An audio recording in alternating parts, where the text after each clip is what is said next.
Labadiena. Labadiena, Augmina. A čia aš dėl loterijos pataikiau? Taip. Nu, aš norėjau pasitikslinti. Šitą, mane žmonės nebetik, sako, čia negali būti. Sak, man Jeigu jūs nepasitikite ar abejojate, tai ne mūsų kompetencija yra jūs įtikinėti. Nes sako, jeigu sekmaninį loto, tai neveikia, o kaip čia gali veikti? A čia? Tai labas papildymo kvitą jūs įsigyti turite, ne teleloto biletą. Nu. O jeigu jūs kažkuo tai nepasitikite ar abejojate, mes galime jūsų numerį anuliuoti ir rinkti kitą laimingą. Čia ne mūsų kompetencija yra asmenį įtikinėti. Aišku. O tai, man dabar tada reikia į Maksimą eiti ar į Optimus tą centrą? Maksima, kur Maksima? Kokie Optimus? Čia yra Augmina. Jūs turite dabar nuveiti į Maksimą, į kasą, nusipirkate labas papildymą už 99 litus ir vėl prisiskambinat šio numerį. Aišku. Aha, supratau. O kodėl? O pas mane, pavyzdžiui, yra tas tele... Aš aiškinu, kad buvo atrinkti 3 laimingi numeriukai iš 3 tinklų, Omnitelio, Bitės bei Tele2 tinklų. Kokio tinklo jūs esate vartotas, čia nėra jokio skirtumo, nes Augminos centrai prekiauja būtinė technika bei garso ir vaizdo aparatūra, o neteikėme jokio ryšio paslaugų bei neprekiaujame mobiliaisiais telefonais. O šia gal... Aš supratau.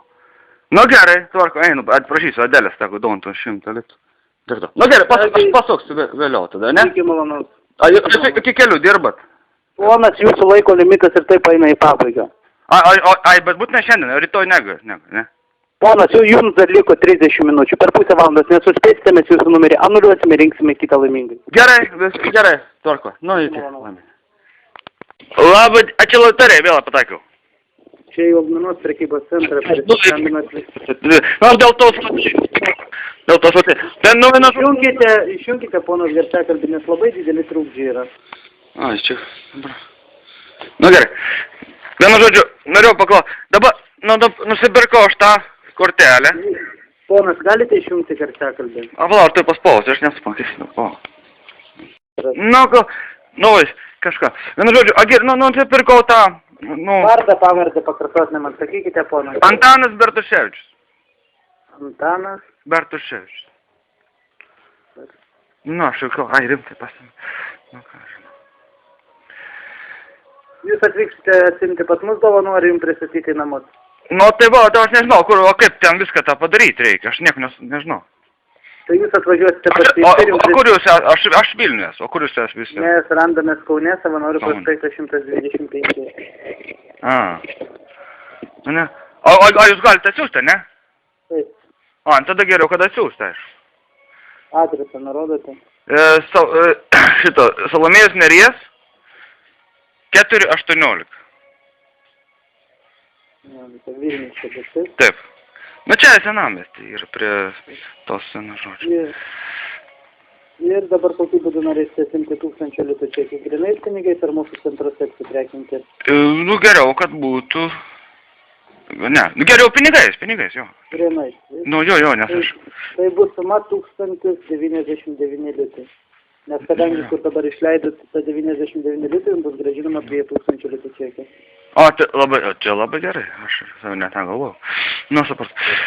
Dabar paimkite tą labą kvitą į rankas, ponas, nuo to kvito iš jūsų pilni duomenys nebus reikalavimai, bus paimami tik daliniai duomenys.